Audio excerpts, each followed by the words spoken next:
Dieu Tout-Puissant, tu es amour, Père, merci. Seigneur, je n'arrêterai jamais de te dire merci pour ce que tu es, pour ce que tu as fait et pour ce que tu vas faire. Je n'arrêterai jamais de te dire merci parce que tu es Dieu. Tu as été Dieu. Tu es Dieu et tu resteras Dieu. Même si je ne dis pas merci, tu resteras toujours Dieu. C'est pour cela, moi-même, je me sens obligé de te dire merci. Et l'Assemblée aussi te dit merci, Seigneur. Oui, Dieu, et que tu puisses encore être là et visiter ton peuple et faire du bien à ton peuple, Seigneur Dieu. Merci encore, Seigneur Dieu. Père, tu nous donnes la sagesse encore. Parce que la sagesse, ce que tu donnes là, elle n'est pas de ce monde, elle vient d'en haut, éternel. Nous avons soif de cette sagesse, Père, à travers tes saintes écritures et ton Esprit Saint, Seigneur Dieu. Père, touche le cœur de chacun, qu'il y ait transformation, qu'il y ait quelque chose de formidable venant de toi, éternel Dieu. Merci encore, Seigneur Dieu Tout-Puissant, pour la suite, pour la parole, et que, Seigneur, la salle puisse recevoir cette parole qui vivifie et qui transforme encore, Père. Qu'il y ait un changement véritable dans la vie de chacun à travers ta grâce, Seigneur. Merci, le Sauveur Dieu puissant, le Saint des Saints, Dieu de grâce. Nous te glorifions encore, prends contrôle. En ton nom, Seigneur, nous te disons Amen. Amen. Je vais essayer de reprendre encore ce que j'avais commencé concernant la vie. Tu peux noter, ça pourra te servir, ça pourra t'aider aussi quand on note concernant la vie. L'autre fois, j'avais parlé de la vie, j'avais dit la vie, quand on est en vie, on dit qu'on vit. Et j'avais donné des exemples. J'avais dit qu'il y a deux êtres vivants. J'ai oublié, c'est trois. J'avais cité la plante ou l'arbre, et l'être humain qui est l'homme, et aussi un animal ou les animaux, c'est des êtres vivants. La plante, c'est un être vivant, et l'homme, c'est un être vivant, et un animal, c'est un être vivant. Mais sauf que maintenant, l'homme est l'être humain. Donc, un animal n'est pas un être humain, une plante n'est pas un être humain. Mais quand on regarde, on voit la naissance d'un arbre, on voit la croissance, et on voit la mort. Alors, si on regarde bien, parmi les êtres vivants, l'être le plus faible, c'est l'homme. Malheureusement, l'être le plus faible, c'est l'homme. L'homme vit moins de temps sous le soleil. Autrefois, l'homme vivait vers 1000 ans, mais aujourd'hui, non. Mais si tu regardes d'autres espèces, par exemple la tortue, est capable de vivre 1000 ans. Il y a plein d'exemples. Il y a une cause, il faut chercher dans les Écritures, tu vas comprendre que la vie, il y a beaucoup de choses à prendre sur le mot vie. L'homme définit la vie quand on est vivant, comme ça, quand on vit, quand on mange, quand on danse. L'homme dit que c'est ça la vie. Dieu ne fonctionne pas selon les dictionnaires de l'homme. Maurice Grévis, Larousse, Robert. La définition de la vie, ce n'est pas ce que Robert dit. La définition de Dieu, c'est autre chose. Dieu, il faut qu'une âme puisse vivre la parole de Dieu. Une âme qui écoute la parole de Dieu, pour Dieu, c'est une âme vivante. Amen. Mais l'homme dit, quand quelqu'un bouge, quand quelqu'un il aime bien des fêtes, les orgies, et l'homme dit que celui-là, il vit. Ça, c'est la façon que l'homme définit la vie. Mais Dieu ne voit pas ça comme ça. J'avais donné aussi un exemple par rapport, tu vas à la plage. La plage, tu peux construire plusieurs châteaux, des milliers de châteaux. Tu construis un château, tu casses, tu construis un autre, tu casses. Mais ça, ta vie, si tu la casses une seule fois pour la réparer, pour la reconstruire, si la main de Dieu n'est pas là, tu ne pourras rien faire. Alors, l'homme dit encore, je vais donner un exemple, au pays, je me rappelle bien, on avait des bistrots, des buvettes, des bars. Tu vas voir, il y a une image, un dessin. On met un homme avec un grand shop. Et là, la personne est en train de boire la bière. Et c'était marqué souvent à Kikongo. Nous, à Kinshasa, la capitale, on parle de Lingala. Mais ce petit mot-là, c'était marqué en Kikongo. Le Kikongo, c'est une dialecte qui fait partie des 450 dialectes qui se trouvent au Congo. Alors, ils ont marqué le Zungulamuntu Kopo. Donc, cela veut dire la vie humaine est dans la boisson. Frère, et on a vu beaucoup de nos papas du quartier, ils vivaient avec ces mots-là. Ma vie, c'est ça, c'est dans la boisson. Et il part au travail, au lieu de rentrer à la maison, il passe un peu, boire un peu, là-bas, il vient ivre. Et on appelle ça la vie. Et on connaissait les papas qui marchaient en titubant, on connaissait l'heure même. Si on voit l'heure est là, on reste là pour voir les papas qui passent en titubant tous les soirs. Et on dit ça, c'est ça la vie. Frère, regarde comment l'homme définit la vie. Alors, la vie, déjà l'alcool, si on voit bien l'alcool, par rapport à la santé, ça détruit, on connaît tous, ça détruit la santé. Et aussi, pour le code de la route, on dit, quand on conduit, on ne peut pas boire, mais on voit les gens qui boivent plutôt. D'une manière abusive aussi, abusive. Et quand on a bu, on a comment dire, on réagit moins, on devient long pour réagir. Mais l'homme dit que c'est ça la vie. Alors j'avais dit aussi, l'enfant qui était perdu, l'enfant qui était parti de la maison, il est parti vers les prostituées, et quand il est revenu vers son père, le papa il a dit, voilà, mon fils il est revenu, il est vivant maintenant. Et son frère qui était fâché, il a dit, mais papa, pourquoi tu fais un festin à cause de celui qui est parti lapider ton argent? Et papa, il a dit, mon fils, toi tu es là avec moi tous les jours. Mais lui, il était mort. Il est revenu à la vie. Voilà la définition de Dieu concernant le mot vie. Et pourtant, tu es vivant, tu marches. Mais quand tu marches, qu'est-ce que tu fais quand tu marches? Amen. Oui, tu marches. Oui, tu t'habilles. Oui, tu vas au travail. Mais qu'est-ce que tu fais? Il y en a même, il va au travail, il vole. Est-ce que c'est ça la vie? Ils ont une réserve quelque part, une réserve de produits, je ne sais pas quoi. Et après, il s'arrange et puis il vide tout le stock qui était là. Et il dit que c'est ça la vie. Frère, Dieu regarde une âme qui vit dans la droiture, frère. La vie, si tu veux la vie, si tu veux vivre la vie, si tu veux avoir la vie, va vers celui qui donne la vie. Et qui c'est qui donne la vie? C'est Jésus-Christ, frère. C'est lui seul, les dépositaires, les créateurs de la vie.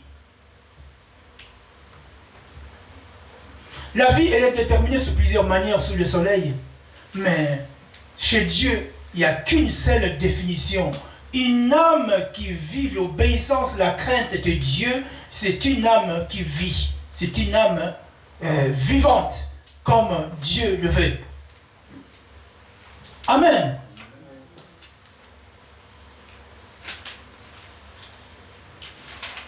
On va lire dans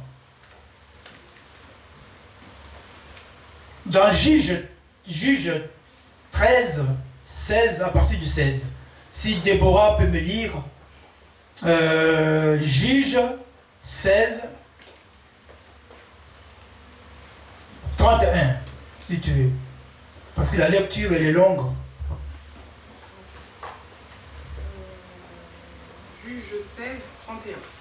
Oui. Le nom de l'Éternel.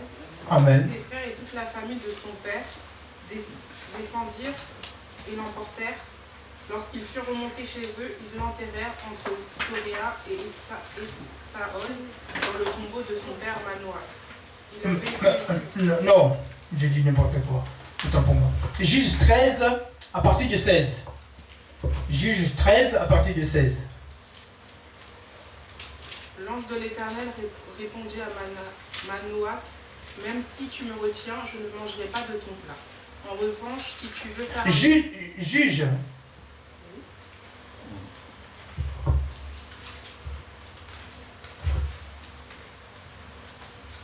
Attends.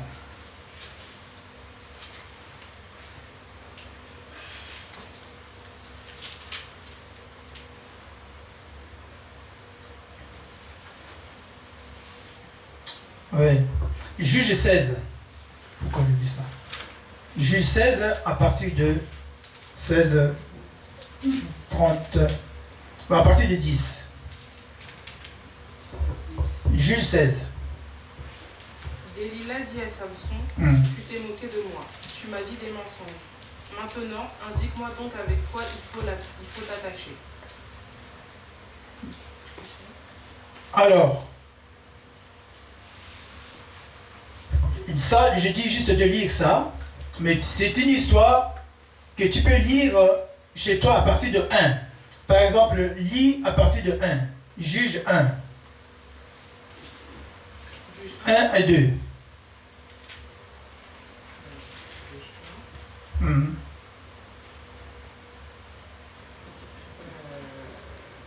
Après la mort de Josué.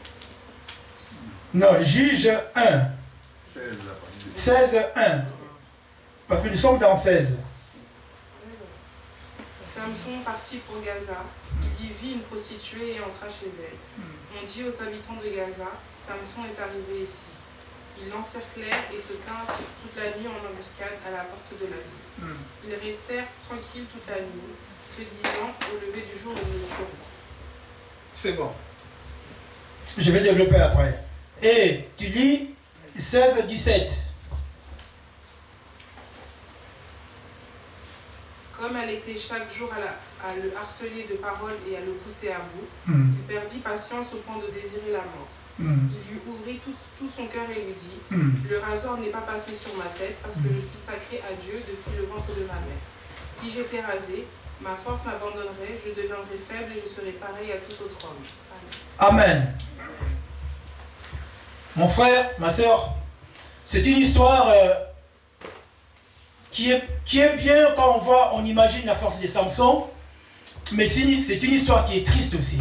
En même temps, il y a tout là-dedans. Et ça s'est passé à Gaza. Hein. Gaza, là où on parle là actuellement, c'est là. C'est Gaza là. C'est la même ville.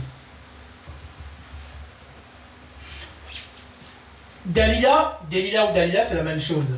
Qui était une Syrienne. Samson, on lui avait dit de ne pas épouser cette femme. Mais lui, il a dit, ça c'est mon cœur. Alors, Samson, lui qui était fort, il cassait des poteaux, il a tué 3000 hommes. Mais il y a eu une faiblesse, une grande faiblesse qui a causé sa chute. Juste cette femme, Dalila, qui était envoyée par l'ennemi. Amen. La Bible dit, il a ouvert tout son cœur à Dalila. Est-ce que quelqu'un me suit? Il a ouvert tout son cœur. On lui a dit de ne rien dire. Sa force, il avait 7 tresses. Le 7-13, il y a une signification dans ça, mais aujourd'hui, ce n'est pas ça le but. Alors, cette force qui étonnait tout le monde, il y avait une grande curiosité sur le Philistin. Les Philistins qui étaient leurs pires ennemis, c'était des incirconcis, hein, qui étaient tout le temps en guerre avec les enfants d'Israël. Et lui, il tabassait les Philistins, parce que les Philistins cherchaient tout le temps la bagarre, la guerre avec les Juifs. Et lui, tout seul, il s'aimait, il les tuait comme des bêtes, des petites bêtes comme ça, parce qu'il était très fort. Alors, ils ont compris qu'il y avait une force qui n'était pas normale, comme tout le monde. Ils ont voulu le capturer, le tuer, alors pour continuer à tuer les enfants d'Israël. N'oublie pas, notre thème c'est la vie. Il a bien dit, il est un enfant qui a été mis à part. Il a oublié qu'il a été mis à part. Il a oublié que sa maman, quand sa maman était enceinte, sa maman, elle avait mené une période restrictive. Elle ne mangeait pas n'importe quoi, elle ne buvait pas n'importe quoi. Il a oublié. Alors, quand il a divulgué les secrets à Dalila, c'était il faut raser la tête, on lui a rasé la tête. Donc quand on lui a rasé la tête, cela veut dire qu'il était chauve après. Il n'y avait plus rien. Et la force était partie. Amen. Donc là, on voit maintenant Samson qui est là assis comme un mouton sans défense. Parce qu'on lui a rasé la tête. Frère, dans la vie que nous menons, c'est la même chose. L'homme a ouvert le cœur aux mauvaises choses. Et l'homme est là, il ne sait pas qu'on lui a rasé la tête. Est-ce que quelqu'un me suit? Quand on te rase la tête, frère, tu ne verras plus rien. Tu vas voir, si tu lis, tu vas continuer, tu vas voir, ils ont dit, ils ont crevé même les yeux. Donc, quand on a rasé la tête, il n'avait plus de force, ça les a permis de crever les yeux. Donc, quand l'ennemi te rase la tête, il enlève la force, l'intelligence, tu ne vas plus voir, frère. Est-ce que quelqu'un me suit?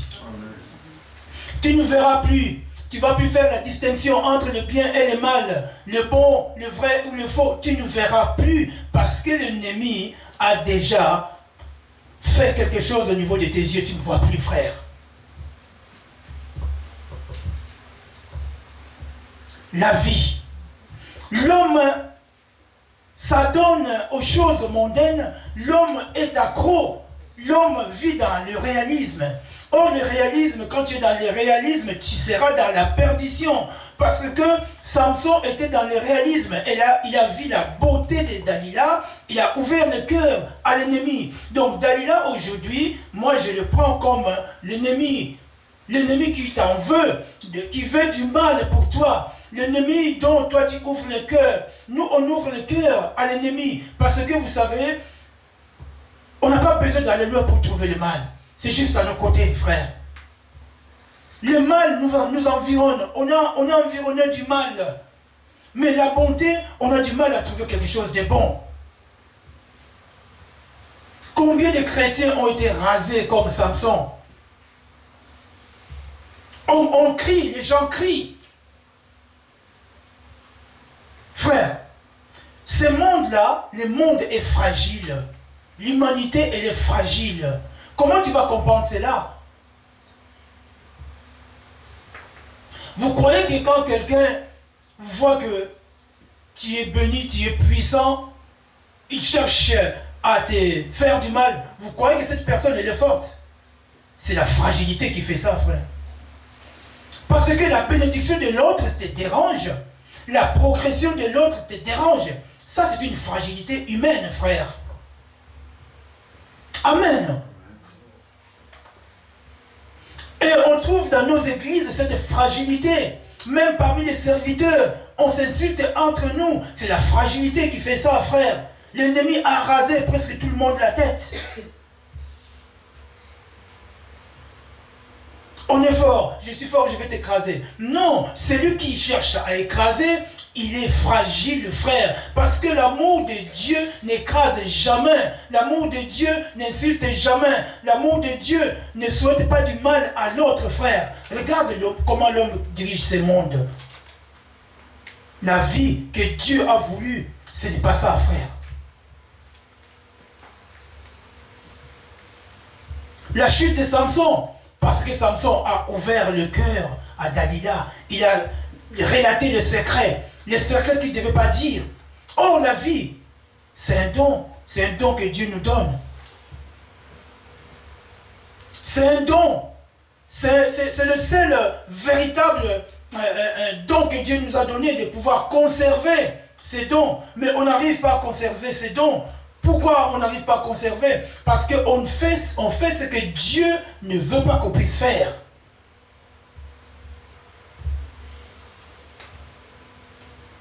Profiter de la vie. Ce que veut dire profiter de la vie?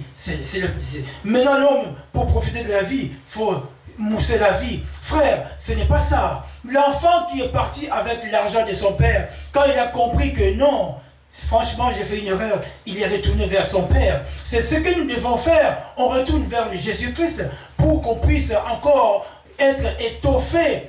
On a besoin d'être étoffés. Nos corps soient étoffés, nos esprits soient étoffés par le Saint-Esprit.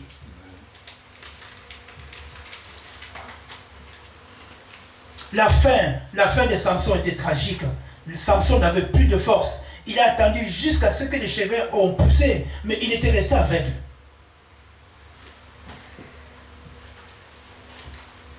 Quelle dérision pour quelqu'un qui était fort. Il n'a pas su faire la différence, ce qui brille, ou comment faire, comment se protéger. Parce que Dalila, certainement, elle brillait, elle était belle, mais c'était l'occasion de sa chute. Comme là, aujourd'hui, l'ennemi a fait qu'on soit environné des choses qui seront notre chute. La vie. Amen. Si la Bible nous dit dans le livre de Matthieu 24 et 35, la parole de Dieu ne passera pas, mais tout va passer, c'est qu'il y a quelque chose là. Pourquoi Dieu peut dire ça? Si Dieu veut que l'argent fait du bien à l'homme, la voiture fait du bien à l'homme, la maison fait du bien à l'homme, tout ce qu'on peut avoir, ça fait du bien à l'homme, mais Dieu, il a dit, ça va passer. Pourquoi Dieu a dit ça? Est-ce que Dieu, il est méchant? Lui qui est notre Père. Pourquoi il a dit ça? Frère, si Dieu il a dit ça, parce qu'il savait aussi, il sait qu'il a une note à payer un jour. Chacun de nous a une note à payer un jour. Alors, l'homme oublie qu'on a tous une note à payer un jour. L'homme, il mène sa vie comme il l'attend. Frère, tu donnes quel sens à ta vie, frère? Quel sens que tu donnes à ta vie? La vie, il faut lui donner un sens à ta vie. Et justement, Jésus, quand il est venu à contresens par rapport au sens que toi tu as donné à ta vie. L'homme a donné un sens, plusieurs sens. Oh, Jésus a ramené juste un sens, c'est le chemin de la croix. Mais l'homme ne veut pas suivre le chemin de la croix. L'homme veut suivre le sens que l'homme a donné, a défini la vie. Or, il y a pris plusieurs branches dans les sens que l'homme propose dans la vie de l'être humain. Amen. Quel sens que tu donnes à ta vie, frère? Tu donnes le sens selon toi ou selon Dieu?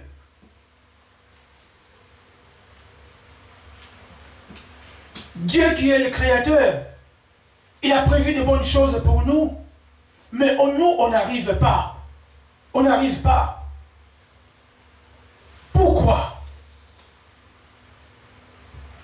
Si tu lis bien l'histoire de Samson, tu vas voir, Samson le savait bien que les Philistins étaient des ennemis. Samson le savait bien que ses parents, ils ont dit, il ne faut pas aller vers cette femme. Ce n'est pas bon, nous, on ne se marie pas avec ces gens. Mais il n'a pas écouté. Et nous, aujourd'hui, combien de personnes qui n'écoutent pas? Viens prier, ils n'écoutent pas. Ne fais pas ça, ils n'écoutent pas. Et quand il faut regarder dans les sens spirituels, tu vas comprendre que la tête a été déjà rasée. Amen. Une tête, quand la tête est rasée, la sagesse n'est plus là, la maturité spirituelle n'est plus là, l'intelligence que Dieu donne n'est plus là, et tu ne vois pas, les yeux sont déjà morts, tu ne vois plus. Comme Samson, il ne voyait plus, frère. C'est ça que l'homme dit que c'est ça la vie. Or, celui qui est dans la vie, celui qui dit que ma vie est dans la boisson, cette personne, la tête a été déjà rasée.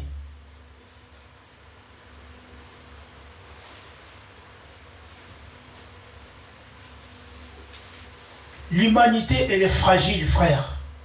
Ce monde est fragile, frère. Mais Dieu te donne la sagesse. Dieu te fait comprendre qu'il t'a mis à part. Il faut donner de la valeur de ce mot, être mis en part. Dieu te prend, te met en évidence. Tu n'es pas comme tout le monde. Il ne faut pas te considérer comme tout le monde. Samson a oublié qu'il n'était pas comme tout le monde. Frère, la force que Samson avait, qui battait, qui tuait 3000 personnes, mais toi aussi tu les as. Tu as toutes ces forces-là. J'ai bien dit, les forces, j'ai dit au pluriel, les forces. Tu les as. Dieu t'a autorisé de citer le nom de Jésus-Christ.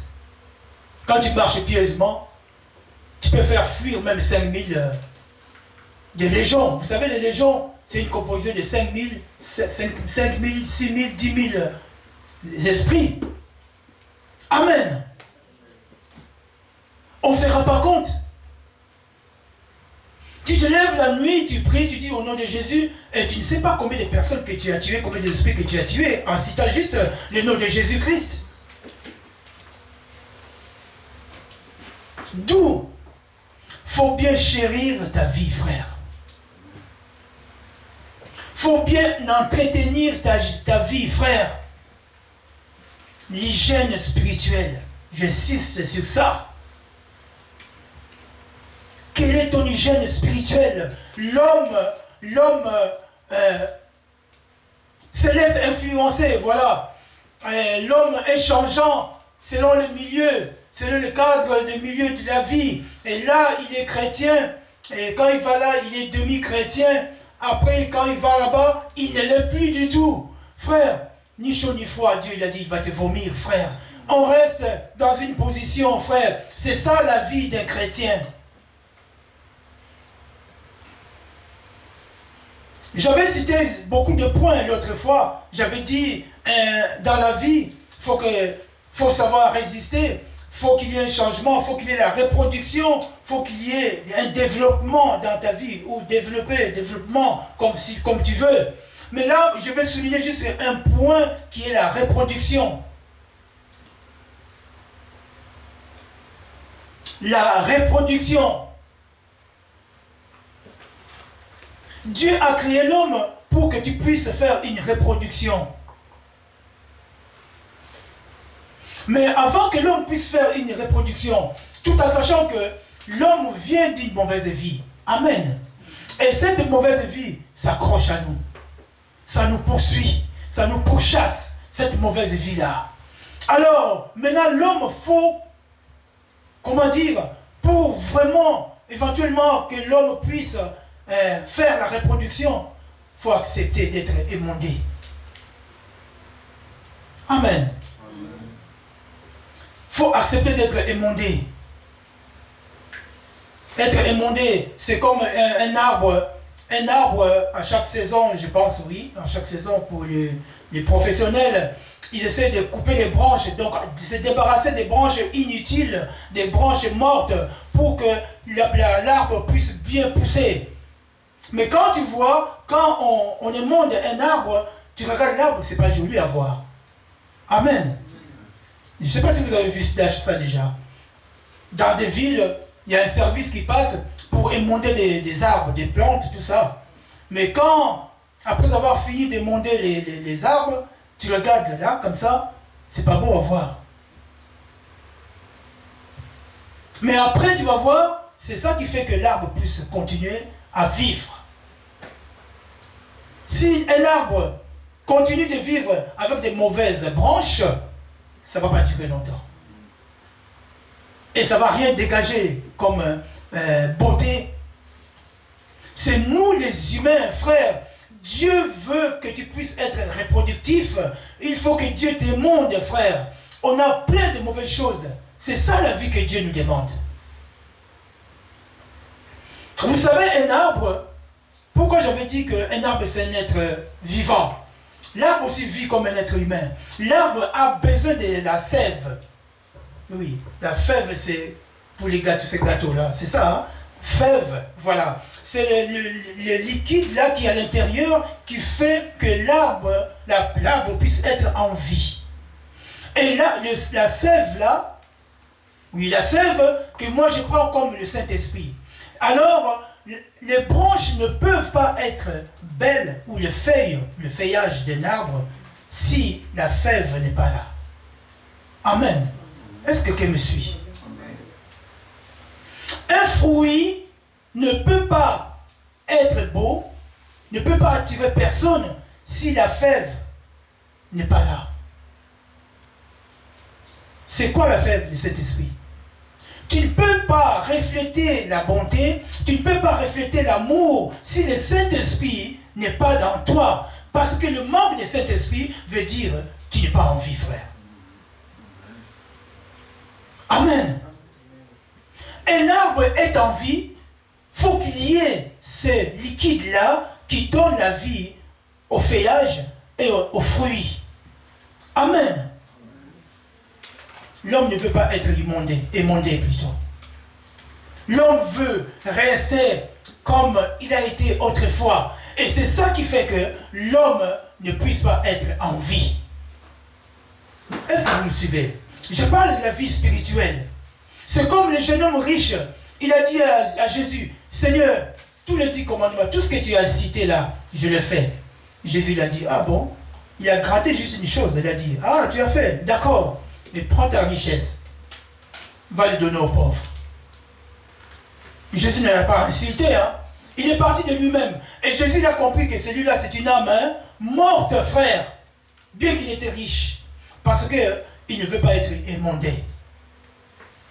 Frère, quand tu viens vers Jésus, fais comme ça, qu'on puisse émonder, couper les barres, couper tout ce qui dépasse, frère. Venir vers le Seigneur, quand on vient vers le Seigneur, tu dis que je donne ma vie au Seigneur. Oui, c'est bien. Mais il y a encore un grand pas à faire. Il faut accepter ces grands pas à faire. C'est facile de dire que je viens vers le Seigneur, je donne ma vie au Seigneur. Oui, tu donnes la vie au Seigneur. Mais quand Jésus vient pour émonder ta vie, tu ne veux pas. La vie du Seigneur, la vie dans le Seigneur, ce n'est pas la vie que nous voyons là. C'est différent. C'est une autre vie, frère.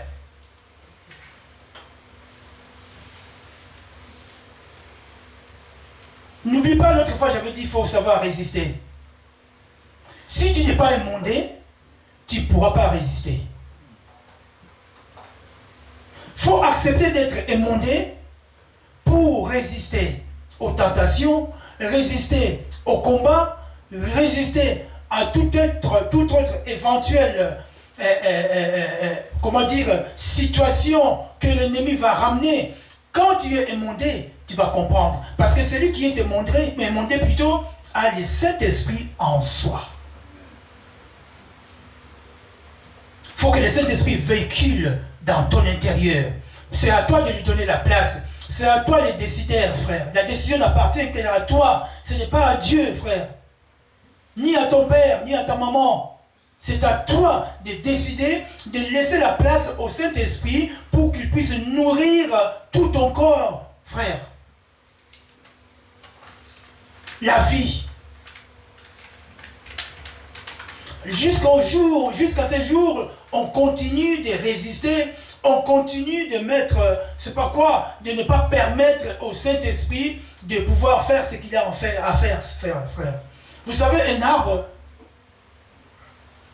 quand tu vois un arbre, les feuilles ne sont pas bien, mais on voit encore le tronc est en bon état. Hein? Amen. Le feuillage, ça fane, et le fruit, c'est pas bon. Mais le tronc, c'est en bon état. Mais si tu creuses à l'intérieur de cet arbre-là, tu vas voir à l'intérieur, il n'y a plus rien. C'est vide.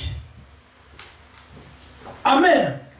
Il n'y a plus rien, c'est vide. C'est la même chose, nous, ici, là, on voit un riche, on voit quelqu'un qui est beau, belle, tout ça.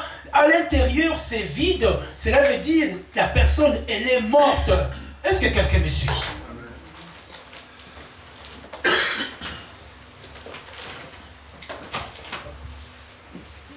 N'oublie pas, il y a le fruit de la deuxième saison. Le fruit de la deuxième saison, il faut accepter que tu sois émondé, frère.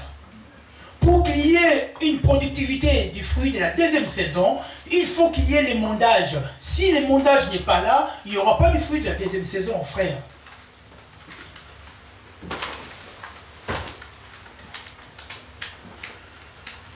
La reproduction. La reproduction, c'est quelque chose qui vient du cœur. C'est quelque chose qui vient du cœur. Une reproduction, c'est quelqu'un qui a de la compassion, c'est quelqu'un qui a de l'amour véritable. C'est quelqu'un qui est embêté quand il voit une autre personne il est dans une souffrance. Lui, il ne dort pas parce qu'il veut que cette âme-là soit à l'aise plutôt. Amen. Quelqu'un qui assiste les gens, quelqu'un qui se soucie d'autres personnes, cette personne-là a l'esprit de la reproduction. Amen.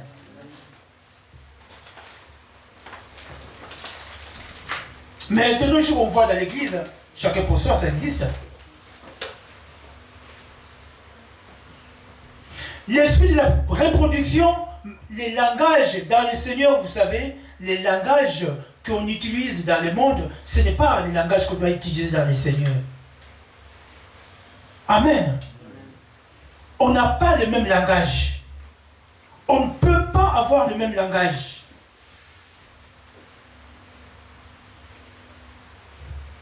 Quelqu'un qui est en vie, ou quelqu'un qui est mort, à travers son langage, tu vas comprendre. Amen. Tu vas comprendre.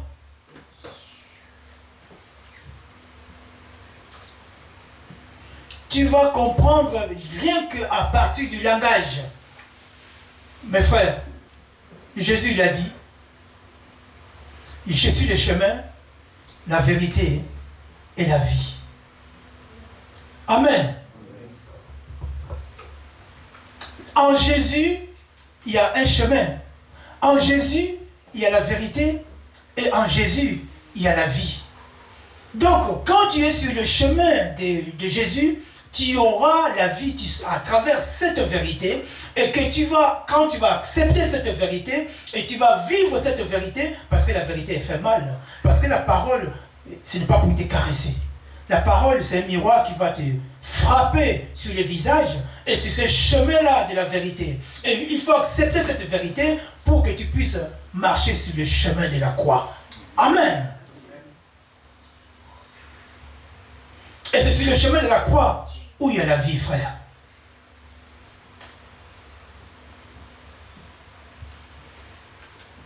Je ne pourrais pas citer tous les éléments que j'avais prévus. Mais là, je voudrais juste me baser sur la reproduction.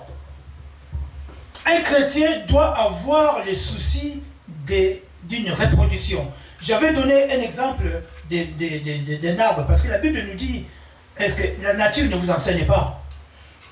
Donc, il faut que la nature nous enseigne. Donc, si, vous allez voir, là, on est en période d'hiver, mais dès qu'on va essayer de commencer la période du printemps. Après l'hiver, c'est le printemps.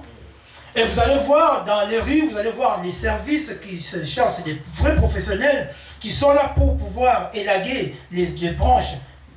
C'est leur but déjà. Après, vous allez voir quand il y aura le feuillage, la beauté de la ville qui va apparaître. Parce qu'ils ont émondé les plantes. Et quand tu acceptes que tu sois émondé, frère, tu vas voir, le Saint-Esprit va te donner une beauté que l'homme ne peut pas voir. Amen. La beauté intérieure. Et qui reflète sur le visage, frère. Amen.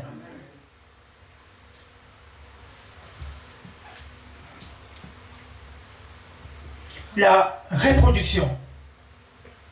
On connaît d'autres personnes à l'église, ils te portent du soutien et après, ils répètent chez les gens.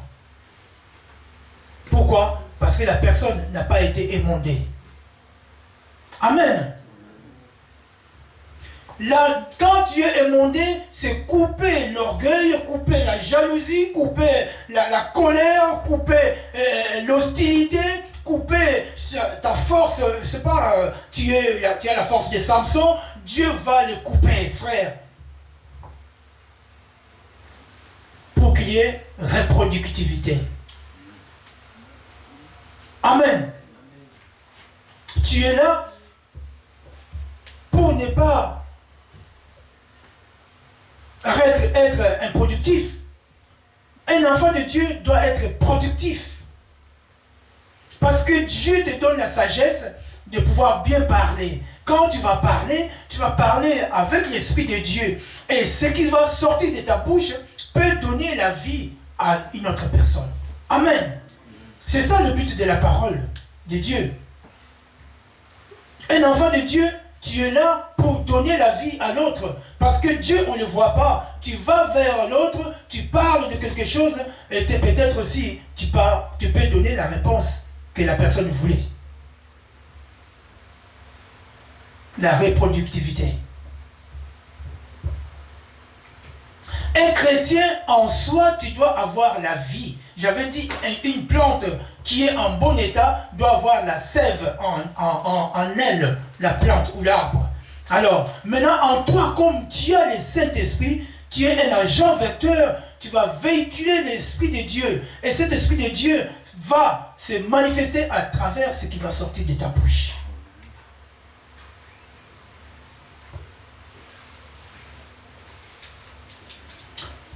Les choses de Dieu, ce n'est pas de notre propre force.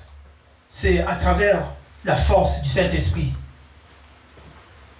C'est la Bible qui le dit dans le livre de 1 Corinthiens. 1 Corinthiens qui nous parle, qui dit entre celui qui plante et celui qui sème, qui c'est qui fait pousser l'arbre? Entre les deux. Il y en a un qui arrose et l'autre qui a planté. Maintenant l'arbre grandit. Alors qui c'est qui fait pousser l'arbre? C'est ni l'un ni l'autre.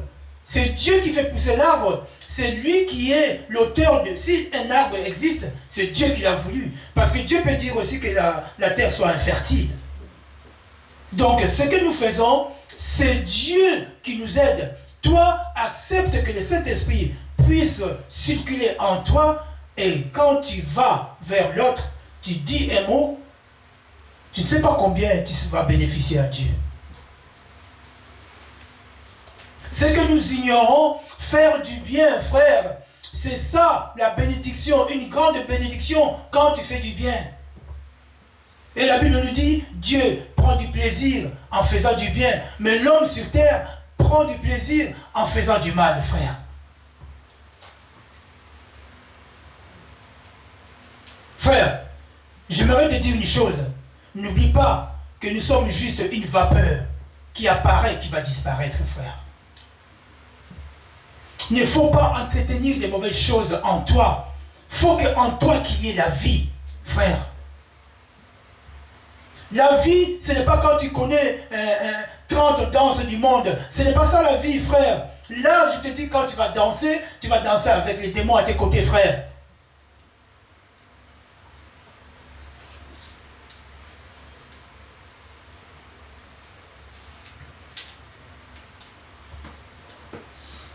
On reste sur ces deux choses.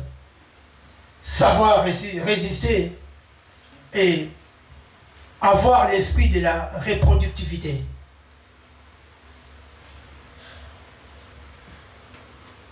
Amen. Je voudrais m'adresser à quelqu'un. Si aujourd'hui, si vraiment pour toi, tu prenais la vie comme tu l'attends, tu croyais que c'est toi qui dirige ta vie, tu vas diriger ta vie, tu croyais que tu es le maître absolu, frère, on n'est pas maître absolu de sa vie. On a un seul maître absolu de sa vie, c'est Jésus-Christ, frère. Et c'est lui qui va te donner ce qu'il faut faire, les directives, frère. La vie.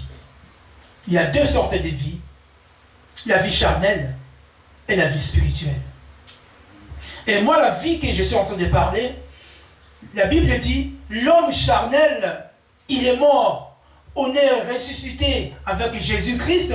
Et c'est ça la vie que moi je suis en train de vous parler. Donc là, tu es mort. Anciennement, tu es mort. Et là, tu es ressuscité avec Jésus. C'est cette vie-là que je suis en train de parler. Or, pour avoir la vie avec Jésus, il faut mourir d'abord. Mais l'homme ne veut pas mourir. Il y a plein de chrétiens, il est encore vivant jusqu'à aujourd'hui. C'est pour cela qu'on voit des querelles parmi nous, la duplicité parmi nous, des divisions parmi nous, parce que l'homme n'est pas encore mort.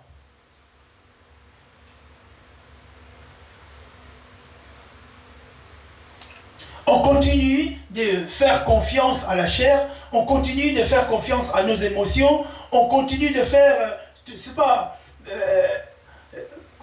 comme on le sent. L'enfant, comment dire, l'enfant prodige, cet enfant était mort déjà dans la maison de son père. Quand il a eu l'idée de demander l'héritage, sa part d'héritage, mais tout en étant vivant, il était mort. Parce qu'on ne peut jamais demander sa part d'héritage, le testateur est en vie, frère. Voilà comment l'homme fonctionne.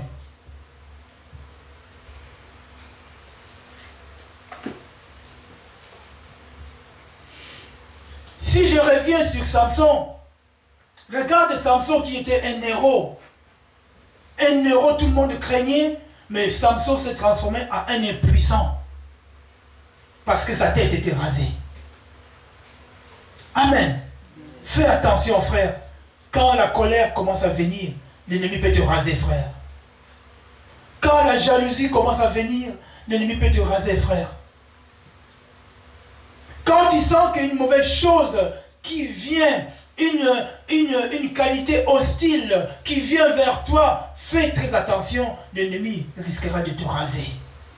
Quand il te rase, tu deviens aveugle, tu ne verras plus le mal, tu ne vas plus sentir le mal, tu seras dans la confusion, le mal va passer pour un bien pour toi, et tu vas faire du mal sur mal, et ton âme sera morte, frère. Le but de Dieu, son cœur, pour toi, Dieu veut que tu sois vivant.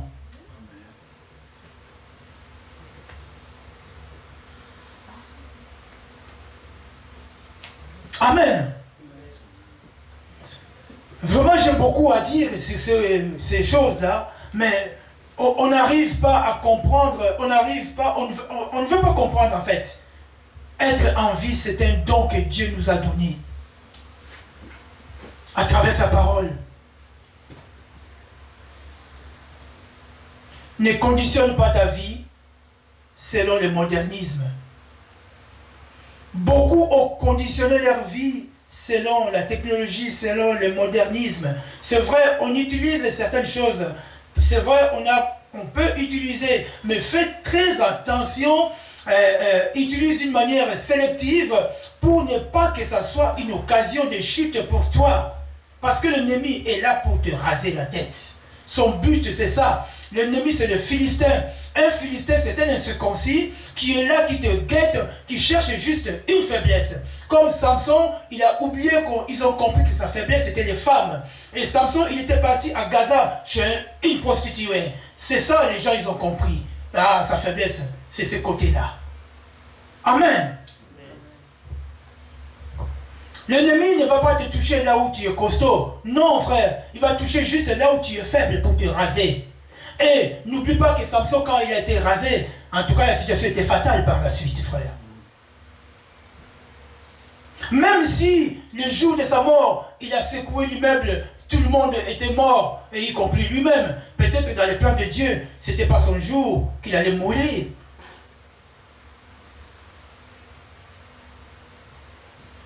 Amen. Samson qui prenait un lion, qui déchirait la gueule du lion comme ça, avec force, mais quand on l'a rasé, il était venu, même un chat, c'est même plus fort que Samson. La tête, quand la tête est rasée, les pensées seront obscures, le cœur sera obscur, la parole obscure, parce que la tête a été rasée. Tu vas prendre du plaisir à faire du mal, frère. Or, Dieu, quand tu as une âme vivante, tu auras la bienfaisance, tu seras clément, parce que Dieu te donne cette clémencité en toi, et tu vas produire, et tu vas reproduire, parce que le Saint-Esprit est en train de véhiculer en toi, frère. N'oublie pas, nous sommes des pèlerins. On est là à courte durée, frère. Faisons du bien. Faisons du bien, frère. La vie n'est pas synonyme des orgies. La vie n'est pas synonyme de la danse mondaine. La vie n'est pas synonyme des insultes. La vie n'est pas synonyme de concurrence charnelle. La vie n'est pas synonyme des choses futiles et inutiles. La vie n'est pas synonyme de la méchanceté. La vie, c'est quand une âme s'agenouille devant le Seigneur des Seigneurs, frère. Que le Seigneur vous bénisse.